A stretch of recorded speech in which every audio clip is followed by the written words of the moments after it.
Banking সিস্টেমের যেই ক্রাইসিসটা, সেই ক্রাইসিসটা আপনি যদি ফিল্টার করার চেষ্টা করেন দেখবেন যে বাংলাদেশের টপ কিছু ব্যাংক আছে যারা এই লাস্ট কোয়ার্টারে রেকর্ড প্রফিট ঘোষণা করেছেন। বাংলাদেশের লোকাল ব্যাংকের মধ্যে মনে হয় 5টা ব্যাংক প্রথমবারের মতো কত হাজার কোটি টাকার উপরে একটা প্রফিট ঘোষণা করেছেন, ওনারা ওই ক্লাবে ঢুকেছেন। সো এমন কিন্তু না যে পুরো ব্যাংকিং ইন্ডাস্ট্রি লস করছে। যারা ভালো ব্যাংক তারা অনেক প্রফিট করছে, যারা দুর্বল ব্যাংক তারা অনেক লস করছে। সো আমাদের মধ্যে একটা গ্যাপ তৈরি হয়ে গেছে।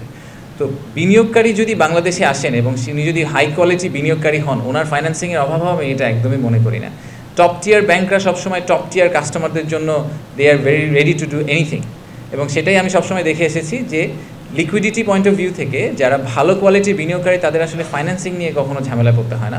আমার মনে হয় না যে বাংলাদেশের লোকাল মার্কেটে, ক্রেডিট মার্কেটে বিনিয়োগ মানে লিকুইডিটির এরকম ইস্যু আছে ডোমেস্টিক মার্কেটে যে একজন ভালো বিদেশি বিনিয়োগকারী বাংলাদেশে এসে আসলে লোন পাওয়ার অভাবে উনি বাংলাদেশে একটা ফ্যাক্টরি সেট আপ করতে পারবেন না। এটা হওয়ার সম্ভাবনা আমি মনে করি খুবই অল্প। আপনি যদি আমাদের হিস্ট্রিটা দেখেন লাস্ট 50 বছরে যারা বাংলাদেশে বিদেশি বিনিয়োগকারী এসেছেন, আমি অনেকেরই নাম বলতে পারি। ধরেন আমরা ব্রিটিশ আমেরিকান টোব্যাকোর কথা বলি, আমরা ইউনিলিভারের কথা বলি, আমরা গ্রামীণ ফোনের কথা বলি, আমরা লাফার্জ হোলসিমের কথা বলি। যারা বাংলাদেশে এসেছেন তারা গ্লোবালি যেই রেটে প্রফিট করেন আর বাংলাদেশে ওনারা যেই রেটে প্রফিট করেন, এটার পার্থক্য কিন্তু অনেক।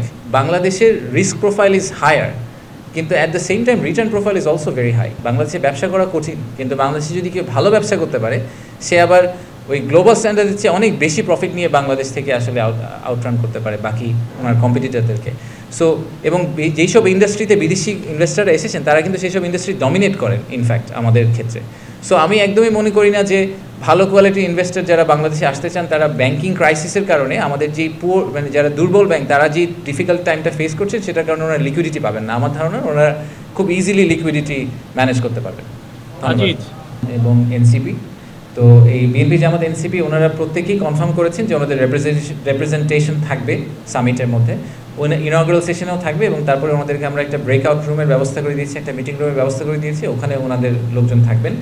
আমরা ইনভেস্টরদেরকেও ওনাদের নাম বলে দিয়েছিলাম, অপশন দিয়েছিলাম যে ওনারা যদি বাইল্যাটারালি ওনাদের সাথে দেখা করতে চান তাহলে ওনারা দেখা করতে পারেন। তো সেই ক্ষেত্রে আমরা ওই মিটিংগুলোও আসলে সেট আপ করে দেওয়ার চেষ্টা করছি। আমি যতদূর শুনেছি ওনাদের কাছ থেকে পেরিফেরালি, সেটা হচ্ছে যে ওনারা নিজেরা একটা ভিউ নিয়ে আসছেন যে ওনারা যদি ক্ষমতায় আসেন বা পলিটিক্যাল গভর্নমেন্টে যদি ওনারা অংশ হন তাহলে ওনারা বিনিয়োগ ব্যবস্থাকে কিভাবে দেখছেন, ওনারা আর কি রিফর্ম করবেন, বা এখন যে রিফর্মগুলো হচ্ছে এগুলোকে ওনারা কতটা সাপোর্ট করেন এবং বিনিয়োগকে ওনারা কতটুকু প্রাধান্য দেন, এইসব ব্যাপারে ওনারা নিজেদের একটা কমেন্ট্রি তৈরি করেছেন। সেই কমেন্ট্রিগুলো ওনারা ইনভেস্টরদেরকে শেয়ার করবেন।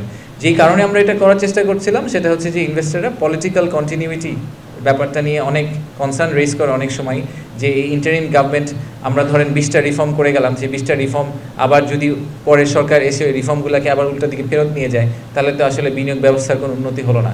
তো আমরা এটাই আসলে প্রুফ করার চেষ্টা করছি যে আমরা আসলে ওনাদের সাথে একসাথেই কাজ করছি এবং ওনাদের কনসেন্ট আছে এবং ওনারাও মনে করেন সবার জন্যই আসলে বিনিয়োগ ব্যবস্থা উন্নতি করাটা ইম্পর্টেন্ট। সো ওনারাও এই সাপোর্টটা আমাদেরকে দিচ্ছেন এবং ভবিষ্যতেও বিনিয়োগকারীদেরকে দিবেন। For more updates, follow us on Facebook, subscribe our YouTube channel, get the latest update on www.daily-sun.com.